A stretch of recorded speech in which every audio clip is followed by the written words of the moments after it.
Friends, my name is Puja and welcome back to my channel physics with twist. तो जैसा कि आपको पता है कि बीएससी फर्स्ट सेमेस्टर के फिजिक्स का यूनिट 6 मैंने स्टार्ट किया था, जिसमें 2 टॉपिक आपको पढ़ा दिया था और आज यूनिट 6 को ही हम पढ़ेंगे, उसका थर्ड टॉपिक जिसका नाम है थ्योरम ऑफ पैरेलल एक्सिस। इसको आज के इस लेक्चर में डिस्कस करेंगे कि ये क्या होता है। देखिए, बहुत इंपॉर्टेंट है टॉपिक और बहुत छोटा टॉपिक है और एग्जाम में अक्सर पूछ लिए जाते हैं, तो इसलिए इसको पढ़ना जरूरी है। देखिए, 2 थ्योरम, एक थ्योरम ऑफ पैरेलल एक्सिस है, एक थ्योरम ऑफ परपेंडिकुलर एक्सिस है। ये दोनों थ्योरम मोमेंट ऑफ इनर्शिया से क्या है, रिलेटेड है। और मोमेंट ऑफ इनर्शिया आप ये कहेंगे ये क्या होता है, तो देखिए इसके जस्ट प्रीवियस लेक्चर में मैंने मोमेंट ऑफ इनर्शिया को आपको अच्छे से बताया था कि वो क्या होता है, उसको कैसे निकालते हैं और उसका फॉर्मूला क्या होता है। तो इसको समझने से पहले, क्योंकि दोनों थ्योरम मोमेंट ऑफ इनर्शिया से रिलेटेड है, इसको समझने से पहले आपको पता होना चाहिए कि मोमेंट ऑफ इनर्शिया क्या होता है। तो अगर आपने मोमेंट ऑफ इनर्शिया नहीं पढ़ा या नहीं जानते, तो उस वीडियो का मैं लिंक डिस्क्रिप्शन बॉक्स में दे दूंगी, वहां से जाके आप देख लीजिए पहले मोमेंट ऑफ इनर्शिया क्या होता है, उसके बाद आप ये पढ़ेंगे तो आपको ज्यादा अच्छे समझ में आएगा। थ्योरम ऑफ पैरेलल एक्सिस और थ्योरम ऑफ परपेंडिकुलर एक्सिस, ये दोनों क्या है, मोमेंट ऑफ इनर्शिया से रिलेटेड है। बट आज के इस लेक्चर में थ्योरम ऑफ परपेंडिकुलर एक्सिस नहीं पढ़ेंगे, वो नेक्स्ट लेक्चर में पढ़ेंगे और आज के लेक्चर में सिर्फ पढ़ेंगे थ्योरम ऑफ पैरेलल एक्सिस। ठीक है, तो सबसे पहले देखेंगे थ्योरम ऑफ पैरेलल एक्सिस कहता क्या है, यानी कि उसका स्टेटमेंट क्या है। देन उस स्टेटमेंट को हम प्रूफ करेंगे कि रियली में वो स्टेटमेंट एग्जिस्ट करता है या नहीं, या थ्योरम ऑफ पैरेलल एक्सिस जो कहता है वो सही है या नहीं है। यानी कि थ्योरम ऑफ पैरेलल एक्सिस का पहले स्टेटमेंट देखेंगे, स्टेटमेंट को समझेंगे कि स्टेटमेंट कह क्या रहा है, और उसके बाद क्या करेंगे, उस स्टेटमेंट को हम प्रूफ करेंगे। तो चलिए लेक्चर को स्टार्ट करते हैं बिना देरी किए। हमने आपको बता दिया कि हमें करना क्या है। तो फर्स्ट ऑफ ऑल आपको समझना होगा कि थ्योरम ऑफ पैरेलल एक्सिस कहता क्या, यानी कि उसका स्टेटमेंट क्या है।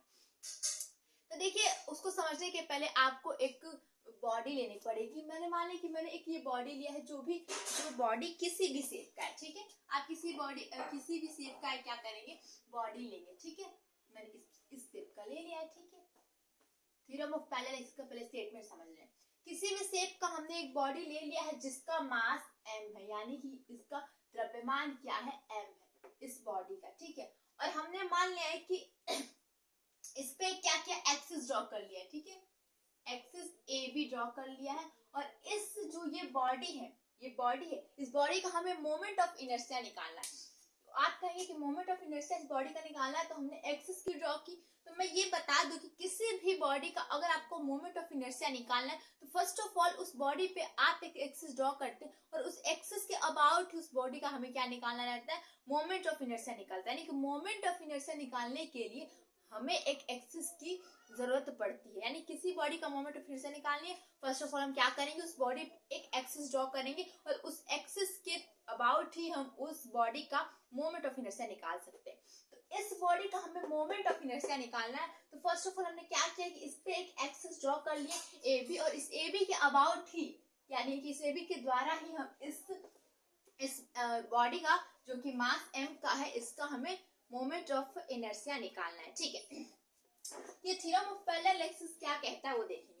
तो फर्स्ट ऑफ ऑल हमने इतना चीज तो कंसीडर कर लिया, एक और चीज कंसीडर कर लेते हैं कि मान लीजिए इस बॉडी का यहाँ पे क्या है, यहाँ पे सेंटर ऑफ मास है। आप कहेंगे सेंटर ऑफ मास क्या होता है, तो देखिए सेंटर ऑफ मास को भी हमने प्रीवियस लेक्चर में बताया कि किसी भी बॉडी का सेंटर ऑफ मास क्या होता है। तो देखिए सेंटर ऑफ मास वो पॉइंट होता है जिस पॉइंट पे उस बॉडी का सारा मास कंसंट्रेटेड होता है। वो हर एक ऑब्जेक्ट का एक सेंटर ऑफ मास जरूर से होता है, और उस पॉइंट को मतलब शो करता है सेंटर ऑफ मास, जिस पॉइंट पे उस बॉडी का सारा मास कंसंट्रेटेड होता है। जैसे ये मार्कर है, ये मार्कर, इस मार्कर में भी, इस मार्कर का भी एक सेंटर ऑफ मास होगा, और जहां पे इस मार्कर का सारा मास कंसंट्रेट होगा। कंसंट्रेटेड मतलब क्या होगा कि एक ऐसा, इस मार्कर का एक ऐसा पॉइंट होगा जहां पे ये मार्कर मेरे हाथों पे टिक जाएगा, और उसके इधर या उधर ये मार्कर नहीं टिकेगा। क्यों? क्योंकि जहां टिकेगा उस पॉइंट को क्या कहेंगे कि ये पॉइंट इसका सेंटर ऑफ मास है। ठीक है, यानी कि सेंटर ऑफ मास क्या होता है, किसी बॉडी का सेंटर ऑफ मास ये होता है फर्स्ट की उस पे सारा मास कंसंट्रेटेड होता है, और वहां पे वो बॉडी क्या हो जाती है, टिक जाती है।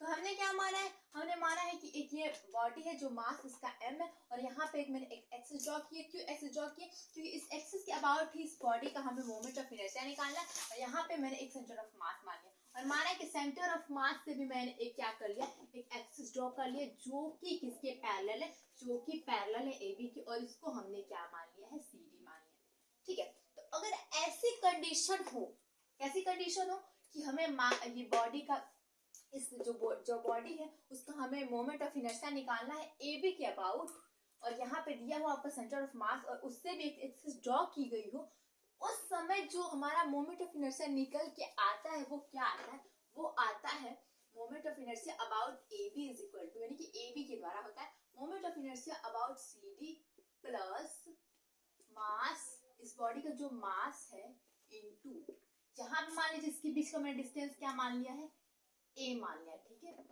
A स्क्वायर, ये क्या होता है, और यही कहता है थ्योरम ऑफ पैरेलल एक्सिस।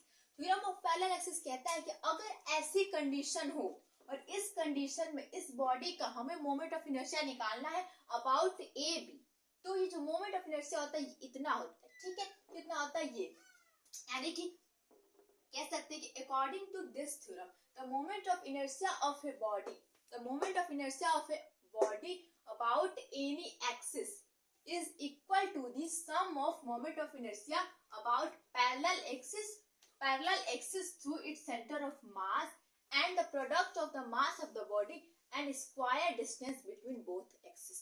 ठीक है, इसको आप क्या कह सकते हैं, ऐसे शब्दों में लिख सकते हैं, और इसको हमने क्या लिख दिया, मैथमेटिकली लिख दिया। तो देखिए एग्जाम में कभी कभी सिर्फ थ्योरम ऑफ पैरेलल एक्सिस या तो प्रूफ करने के लिए भी आ सकता है कि उसके स्टेटमेंट को प्रूफ करिए, या तो सिर्फ स्टेटमेंट आता है। तो स्टेटमेंट आया तो हमें क्या क्या करना है, हमें ये करना है कि एक तो पहले चीज आपको फिगर ड्रॉ कर देना, उसके बाद ये फिगर मैंने कैसे ड्रॉ किया तो उसको भी लिख देंगे। लिखेंगे AB पैरेलल टू CD, ये फर्स्ट चीज लिखेंगे। एंड सेकेंड क्या लिखेंगे, सेकेंड लिखेंगे कि is distance between both axes। ठीक है, इतनी चीज लिख लेंगे, और एक और चीज लिखेंगे इसी चीज को, ये तो मैथमेटिकली लिखा है, इसको हम क्या लिखेंगे, इसको अब लिखेंगे क्या, थ्योरी के रूप में। तो इसको क्या लिखेंगे, अकॉर्डिंग टू दिस थ्योरम। पहले मैं क्या करूँ, पहले स्टेटमेंट को लिख दे रही हूँ, और फिर ये देखेंगे ये रियली में एग्जिस्ट करता है कि नहीं। चलिए पहले स्टेटमेंट लिख देते हैं जो मैथमेटिकली रूप में लिखा है, लिखेंगे according to this theorem, according to, हम देखिए छोटा लिखना पड़ेगा क्योंकि ये आप इसमें एडजस्ट नहीं हो पाएगा। According to this theorem moment of inertia, देखिए मोमेंट ऑफ इनर्शिया को MI भी लिख सकते हैं। ठीक है, moment of inertia of a body, of any body, according to this theorem the moment of inertia of a body about any axis, किसी भी एक्सिस के, इज इक्वल टू, देखिए यहाँ से मैं लिख रही हूँ, आप इस चीज को देखते, इस चीज को समझते लिखेंगे तो आपको सिंपल लगेगा। According to this theorem the moment of inertia of a body about any axis is equal to sum of moment of inertia, moment of inertia about parallel axis, CD क्या है, इसके पैरेलल है, लिखेंगे about a parallel axis and नहीं, और ये बस parallel ही नहीं होना चाहिए, ये सेंटर ऑफ मास से पास भी होना चाहिए। लिखेंगे एक्सिस, लिख सकते हैं through its centre of mass को मैं लिख दे रही हूँ CM। ठीक है, सेंटर ऑफ मास, ये सम ऑफ ये एंड, लिखेंगे एंड द प्रोडक्ट मतलब क्या आता है, into product of mass of the body, M है ना, मास ऑफ द बॉडी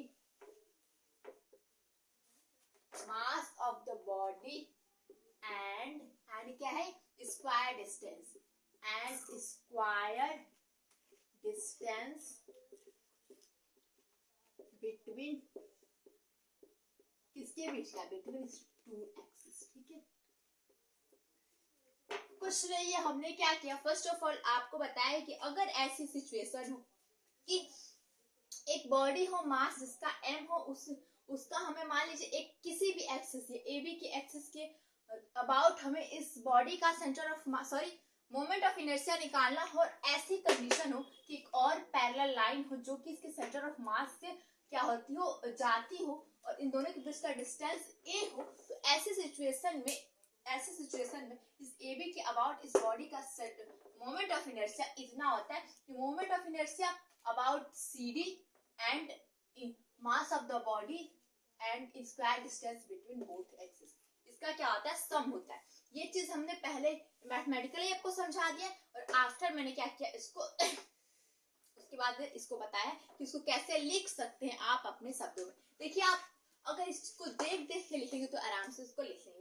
कोई और भी लैंग्वेज हो सकती है, जो आपको लैंग्वेज आसान लगे उस लैंग्वेज में उसको ले सकते हैं। अगर स्टेटमेंट एग्जाम में पूछता तो आपको इतना करके आना, बट आपको स्टेटमेंट के साथ प्रूफ भी पूछ सकता है। तो प्रूफ पूछेगा तो क्या करेंगे, इसको क्या करते हैं, फिगर को फिलहाल के लिए हम क्या करेंगे, फिगर रहना चाहिए, यहाँ से हम क्या करेंगे, इस स्टेटमेंट को अब प्रूफ करेंगे कि सच में मोमेंट ऑफ इनर्शिया इतना होता है कि नहीं, ठीक है।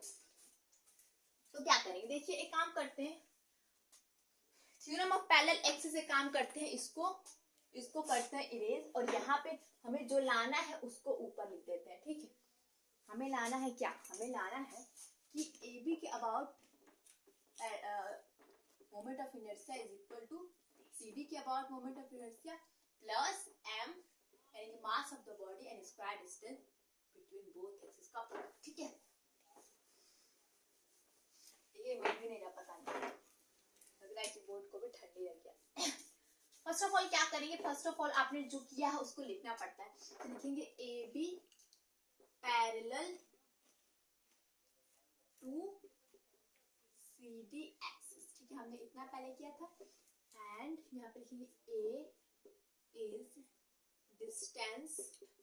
डिस्टेंस बिटवीन बोथ एक्सिस, इतना हमने किया।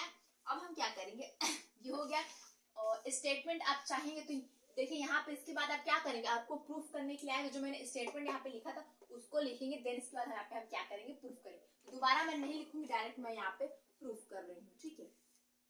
हमें प्रूफ करना है, तो प्रूफ कैसे करेंगे, फर्स्ट ऑफ ऑल हम क्या करेंगे, देखिए इसका अगर मोमेंट ऑफ इनर्शिया पूरे बॉडी का निकालना हो तो कैसे निकालेंगे। देखिए ये body n number of particle से बनी, यानी कि यहाँ पे एक पार्टिकल होगा जिसका मान लीजिए मास m1 है, यहाँ पे एक पार्टिकल होगा, ऐसी n नंबर ऑफ पार्टिकल से ये बॉडी बनी हुई है।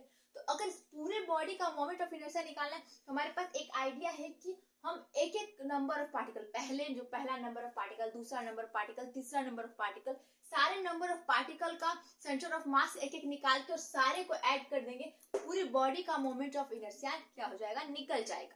तो कैसे निकालेंगे, हम जानते हैं, छोटे क्लासेस से पढ़ते आ रहे हैं कि क्या करते हैं, अगर मुझे ऐसा कोई कंडीशन करना होता है कि उसमें बहुत लार्ज नंबर ऑफ पार्टिकल रहते हैं और एक पार्टिकल अगर मोमेंट ऑफ इनर्शिया निकाला तो आप क्या कहेंगे, एक कोई पर्टिकुलर पार्टिकल ले लेंगे, उसका मोमेंट ऑफ इनर्शिया निकाल लेंगे, तो उसको ith पार्टिकल मान लेते हैं और I की जगह समेशन वाला रूल लगा के 1 to n कर देते हैं। चलिए, अगर आपको समझ में आया तो अच्छी बात है, और नहीं समझ में आया तो मैं करके दिखाती हूँ। मान लीजिए कि यहाँ पे एक ith पार्टिकल है, ठीक है, एक ith पार्टिकल है, ठीक है, जिसका मास मैंने क्या मान लिया, mi मान लिया, ठीक है, और यहाँ पूरे बॉडी का मास क्या है, m है, और इस जो ith पार्टिकल है उसका मास मैंने क्या मान लिया, mi मान लिया, और ये डिस्टेंस इस एक्सिस का डिस्टेंस मैंने क्या मान लिया है, x मान लिया। बट हमने यहाँ पे क्या देखना है, हमें यहाँ पे जो मोमेंट ऑफ इनर्शिया निकालना है अबाउट AB एक्सिस, इस एक्सिस के अबाउट जो ith पार्टिकल है उसका मोमेंट ऑफ इनर्शिया हम निकालेंगे। तो कैसे करेंगे, लिखेंगे moment of inertia of mi particle, ठीक है, पार्टिकल अबाउट AB, ठीक है। पहले ith पार्टिकल का निकाल लेंगे, फिर समेशन रूल से I की जगह 1 2 3 4 5 अब रख के और पूरे बॉडी का about A B moment of inertia निकालेंगे जो कि इतना आना चाहिए। तो क्या होता है, देखिए अब मोमेंट ऑफ इनर्शिया का हमने प्रीवियस लेक्चर में आपको पता है कि मोमेंट ऑफ इनर्शिया का जो फॉर्मूला क्या होता है उसको आई से डिनोट करते हैं और उसका फॉर्मूला क्या होता है एम यानी कि मास ऑफ द बॉडी प्लस जिस पार्टिकल का हमें मोमेंट ऑफ इनर्शिया निकाला है उस पार्टिकल का जिस एक्सिस के अबाउट, जैसे एवी एक्सिस के अबाउट हमें मोमेंट ऑफ इनर्शिया निकालना है उससे डिस्टेंस निकालते हैं। मान लीजिए डिस्टेंस अगर ए है उसका स्क्वायर कर देते हैं, ठीक है। ये मोमेंट ऑफ इनर्शिया का फॉर्मूला होता है। तो हमें ith पार्टिकल का निकालना है अबाउट ए बी, यहाँ पे डैश कर लेते हैं और ए बी। आप सोचेंगे डैश क्यों लिखेंगे, क्योंकि हमने ये आई ए बी जो हमारा सिंबल है वो पूरे ये जो है पूरे बॉडी के मोमेंट ऑफ इनर्शिया का सिंबल है और अभी हमने सिर्फ ith पार्टिकल का निकाल रहे हैं तो इसे यहाँ पे आई डैश ए बी लिख रही हूँ, ठीक है। इज इक्वल टू क्या होगा m यानी कि मास ऑफ द बॉडी हमें और ith पार्टिकल का निकालना है। तो ith पार्टिकल का मास क्या है mi है और इस ith पार्टिकल का इस एक्सिस के अबाउट निकाल रहे हैं ए बी लिखा है। तो इस एक्सिस से डिस्टेंस क्या है x, तो ये है, इसको x को भी मान लीजिए आप लोग xi मान लीजिए, ये x डिस्टेंस है और ये a डिस्टेंस है, दोनों को जोड़ देंगे तो क्या हो जाएगा a प्लस x हो जाएगा, ठीक है। और उसका क्या होता है होल स्क्वायर कर देंगे, क्यों स्क्वायर होता है फॉर्मूला। अब ये तो हमने क्या निकालना है ith पार्टिकल का निकालना है और अगर हमें चलिए पहले क्या करते हैं, हाँ ये तो हमने ith पार्टिकल का निकाल दिया है कि ये ith पार्टिकल का मोमेंट ऑफ इनर्शिया है, बट पूरे होल बॉडी का निकालना है तो हम यहाँ पे समेशन रूल लगाएंगे। समेशन रूल कैसे लिखेंगे, तो यहाँ लिख दीजिए, तो ये अब लिखेंगे moment of inertia of whole body about A B, ठीक है। इसको अब आई ए बी से डिनोट करेंगे, इज इक्वल टू हो जाएगा, यहाँ हो जाएगा पूरे बॉडी का मास हो जाएगा m हो जाएगा, नहीं आप एक काम कीजिए इसी का समेशन रूल लगाएंगे क्योंकि आप किसका मास लेंगे, यहाँ पे a प्लस एक्स आई का होल स्क्वायर और यहाँ पे हम लगाएंगे summation rule i is equal to 1 2 हो जाएगा n। i की जगह 1 से n रखेंगे तो पूरे बॉडी का हमें क्या निकल जाएगा मोमेंट ऑफ इनर्शिया निकल जाएगा। इसको सॉल्व करिए, ठीक है, इसको आगे ऐसे ही रहने दीजिए, i is equal to 1 to n और mi, और अब इसको सॉल्व करेंगे तो क्या हो जाएगा a प्लस बी का whole square a square plus X I square plus 2ax हो जाएगा, ठीक है। इसको आगे सॉल्व करेंगे तो क्या हो जाएगा,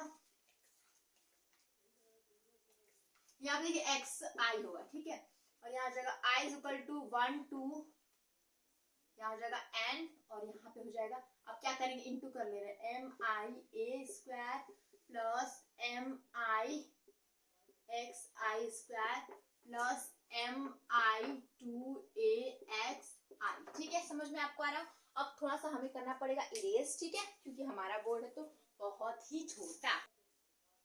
चलिए क्या करते हैं, इसको करते हैं आप थोड़ा सा, इसको हम क्या करेंगे थोड़ा सा ऊपर का हमें करना पड़ेगा इरेज, ठीक है,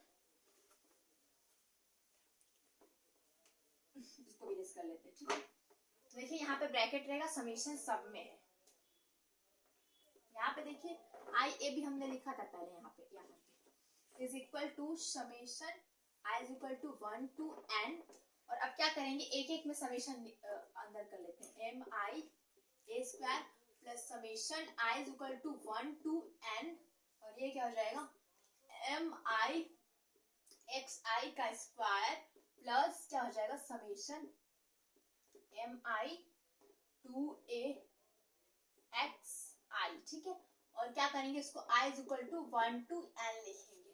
अब देखिए ये a स्क्वायर क्या है, ये a में तो i लगा हुआ नहीं है तो a को आप क्या कर लेंगे आगे कर लेंगे, समेशन सिर्फ i is equal to 1 to n और यहाँ पे हो जाएगा एम आई प्लस यहाँ पे क्या ये तो सब में i लगा हुआ है तो इसको क्या करेंगे एम आई एक्स आई का स्क्वायर प्लस अब यहाँ पे 2a भी क्या है हमारा 2a भी क्या है, देखिए यहाँ पे क्या होगा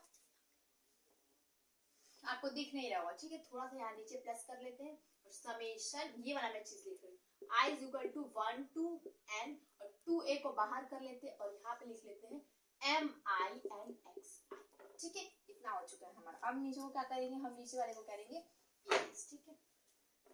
अब देखिए अब इसको सॉल्व करते हैं, इसको सॉल्व करेंगे a स्क्वायर और यहाँ पे i is equal to 1 to n यानी कि i की जगह 1 to n करके और प्लस करते जाएंगे, समेशन का मतलब क्या होता है एड ऑन करते जाएंगे तो देखिए पहले पार्टिकल 1 रखेंगे तो पहले इसमें जो पहला पार्टिकल होगा उसका मास, 2 रखेंगे तो दूसरा पार्टिकल होगा उसका मास, वैसे 1 to n रखेंगे तो ये पूरे पार्टिकल का मास एक एक करके और ऐड कर देंगे तो ये पूरे बॉडी का मास हो जाएगा। यानी कि इसकी जगह हम क्या कर लेते हैं, जो पूरे बॉडी का मास हमने m माना है उसको लिख देंगे। तो आज हमने m को क्या कर दिया, आगे लिख दिया है, और a², ठीक है। और प्लस इसको सॉल्व करेंगे, इसको सॉल्व करेंगे तो ये क्या, देखिए ये क्या कर रहा है कि यहाँ पे अगर आप यहाँ पे देखिए ये mi और xi का स्क्वायर, xi ये क्या है, डिस्टेंस बिटवीन, डिस्टेंस ये cd एक्सिस से ये ith पार्टिकल का डिस्टेंस है, डिस्टेंस का स्क्वायर है, और ये ith पार्टिकल का मास है। और हमने मोमेंट ऑफ इनर्शिया का फॉर्मूला क्या होता है कि मास इनटू जिस एक्सिस के अबाउट हमें मोमेंट ऑफ इनर्शिया निकालना है उस एक्सिस का डिस्टेंस, मान लीजिए अगर a है उसका स्क्वायर। सेम चीज वैसे भी दिख रही है कि लग रहा है कि यहाँ पे moment of inertia about cd of mi particle, ऐसे लग रहा है। तो यहाँ पे क्या लिख सकते हैं, moment of inertia about cd लिख सकते हैं। प्लस अब हमारा बच रहा है ये चीज, और देखिए यहाँ पे तो यही आया है, तो यानी कि ये कहाँ गया, अब उसको देखते हैं। तो देखिए ये यहाँ पे जो mi और xi ये कहीं देखा हुआ अगर आपको लग रहा है, अगर आपने हमारे प्रीवियस लेक्चर को फॉलो किया है तो देखिए हमने देखा था, क्या देखा था कि किसी भी चीज का, किसी भी बॉडी का अगर हमें क्या निकालना है centre of mass. Centre of mass क्या होता है, जैसे मान लीजिए कि दो पार्टिकल का एक बॉडी है, ठीक है, 2 पार्टिकल का एक बॉडी है जिसके पास सिर्फ 2 पार्टिकल है, और मान लीजिए कि उसका ये ओरिजिन से ये उसका पोजीशन वेक्टर r1 है और सेकंड पार्टिकल का ओरिजिन से पोजीशन वेक्टर r2 है। देखिए यहाँ पे ये चीज टेढ़ा हो गया, ठीक है, ये ओरिजिन है, ठीक है। हमने क्या कहा, हमने कहा कि 2 पार्टिकल का एक क्या है, यहाँ पे एक ऑब्जेक्ट है कोई, और पहले पार्टिकल का जो ओरिजिन से पोजीशन वेक्टर r1 है और दूसरे पार्टिकल का ओरिजिन से पोजीशन वेक्टर r2 है। और अगर हमें निकालना रहता था क्या, इसका निकालना रहता था सेंटर ऑफ मास, ठीक है। सेंटर ऑफ मास निकालते उसका फॉर्मूला क्या होता था, r इक्वल टू होता था m1, सॉरी, और मान लीजिए इसका मास m1 है, इसका मास m2 है, तो क्या हो जाता था, r मतलब इसका moment, sorry, centre of mass हो जाता था m1 r1 plus m2 r2 और अपान क्या होता था m1 प्लस m2 होता था। इतना ऐसे ही निकालते हैं। अगर 2 नंबर ऑफ पार्टिकल से कोई बना हो ऑब्जेक्ट तो उसका अगर हमें निकालना है सेंटर ऑफ मास तो ये फॉर्मूला होता था, ठीक है। और यहाँ पे देखिए, यहाँ पे क्या है, यहाँ पे कंडीशन देखिए सेम ऐसे ही नहीं है कि देखिए यहाँ पे ओरिजिन से पहले पार्टिकल का डिस्टेंस r1 है, यहाँ पे क्या है, देखिए यहाँ पे ये डिस्टेंस xi है, ओरिजिन से इस पार्टिकल का डिस्टेंस क्या है xi है, और मान लीजिए तो मैंने तो यहाँ पे mi एक पर्टिकुलर क्या लिया है, पार्टिकल लिया है, वैसे 1 2 3 4 5 6 ऐसे कई होंगे, ठीक है, कई होंगे, तो इसको लिख सकते हैं, ठीक है। इसको यहाँ पे आप कहेंगे कि देखिए यहाँ से डिस्टेंस r1, यहाँ से डिस्टेंस r2, तो मैंने अब यहाँ से डिस्टेंस इसको क्या कर लिया, ओरिजिन मान लिया, और यहाँ से डिस्टेंस ये क्या हो जाएगा xi है। और वैसे अगर आप दूसरे पार्टिकल का लेंगे, ये तो mi पार्टिकल है, दूसरे पार्टिकल का लेंगे तो उसका कुछ डिस्टेंस होगा, तीसरे पार्टिकल का लेंगे उसका कुछ डिस्टेंस होगा। इसको ऐसे करेंगे तो अगर उसका हमें सेंटर ऑफ मास निकालना है, ठीक है, तो r इज इक्वल टू क्या हो जाएगा, अब इसका निकालना है तो यहाँ पे तो सिर्फ 2 नंबर ऑफ पार्टिकल है, मान लीजिए यहाँ पे कई नंबर ऑफ पार्टिकल है, पूरे बॉडी का सेंटर ऑफ मास निकालना है, तो आप क्या करेंगे, लिखेंगे समेशन, लिख सकते हैं i is equal to 1 to n, और लिख सकते हैं mi, और क्या लिख सकते हैं ri, ठीक है। लिख सकते हैं कि नहीं लिख सकते, लिख सकते हैं, ठीक है, लिख सकते हैं। नहीं ये नहीं लिखेंगे, ये चीज लिखेंगे, ये चीज होता है ना हमारा सेंटर ऑफ मास, हो जाएगा mi ri अपान क्या हो जाएगा m1 प्लस m2, या तो आप लिख सकते हैं mi, लिख सकते हैं कि नहीं लिख सकते। ऐसे ही आप इसको भी लिख सकते हैं। ऐसी सिचुएशन देखिए यहाँ पे क्या है, यहाँ पे ओरिजिन से पहले पार्टिकल का डिस्टेंस r1 है, ओरिजिन से दूसरे पार्टिकल का डिस्टेंस r2 है, और हमने यहाँ पे ओरिजिन मान लिया तो ith पार्टिकल का डिस्टेंस क्या है xi है, यहाँ पे देखिए xi रहेगा, ठीक है, xi और xi की जगह 1 2 3 रखते जाएंगे तो पूरे बॉडी का हमें क्या मिल जाएगा, सेंटर ऑफ मास निकल जाएगा, इतना हो जाएगा। बट देखिए यहाँ पे हमने सेंटर ऑफ मास पहले ही बता दिया कि पूरे बॉडी का सेंटर ऑफ मास ये है, और इसको ओरिजिन भी कंसीडर किया, यानी कि सेंटर ऑफ मास तो पहले ही हमने बता दिया कि क्या है, 0 है। ठीक है, तो ये क्या हो जाएगा, अगर mi फिर इधर चला जाएगा तो summation i is equal to 1 to n mi और xi, इसकी वैल्यू क्या है, इस फिगर के अकॉर्डिंग इसकी वैल्यू क्या है, 0 है। और यहाँ पे तो देखिए यही चीज दिख रहा है कि नहीं, mi xi i is equal to 1 to n, यानी कि ये जो टोटल वैल्यू है इस फिगर के अकॉर्डिंग, इस टोटल वैल्यू इसकी क्या है, 0 है।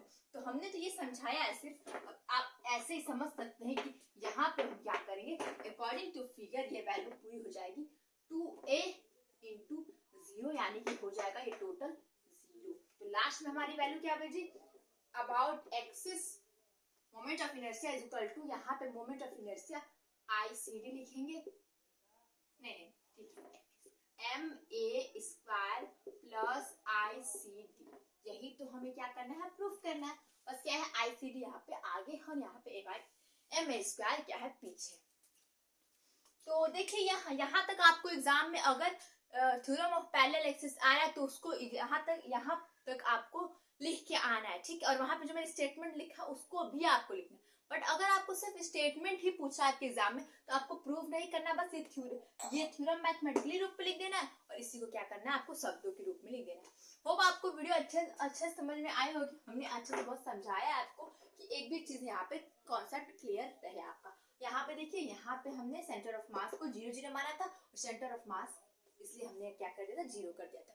तो होप आपको वीडियो अच्छी लगी होगी। वीडियो अच्छी लगी तो वीडियो को लाइक कीजिए, चैनल को सब्सक्राइब कीजिए एंड शेयर कीजिए, और आप लोग खुश रहिए। और देखिए नोट्स, देखिए यहाँ पे मैंने अच्छे से वैसे नोट्स तो अच्छे से बनवा दिया है, बट फिर भी आप हमारे टेलीग्राम चैनल से जुड़ सकते हैं नोट्स के लिए, ठीक है। उसका लिंक मैं डिस्क्रिप्शन बॉक्स में दे दूंगी। और आपको सेंटर मोमेंट ऑफ इनर्शिया और सेंटर ऑफ मास भी आपको पता होना चाहिए। तो अगर आप मेरे रेगुलर स्टूडेंट है तो आपको वो चीज भी मैंने अच्छे से बताया है।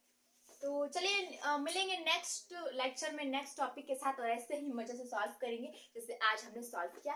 और नेक्स्ट हमारा टॉपिक क्या है, थ्योरम ऑफ परपेंडिकुलर एक्सिस। ये क्या था, थ्योरम ऑफ पैरेलल एक्सिस। ये दोनों थ्योरम कैसे रिलेटेड है, मोमेंट ऑफ इनर्शिया से। तो थैंक यू, मिलेंगे नेक्स्ट लेक्चर में, बाय।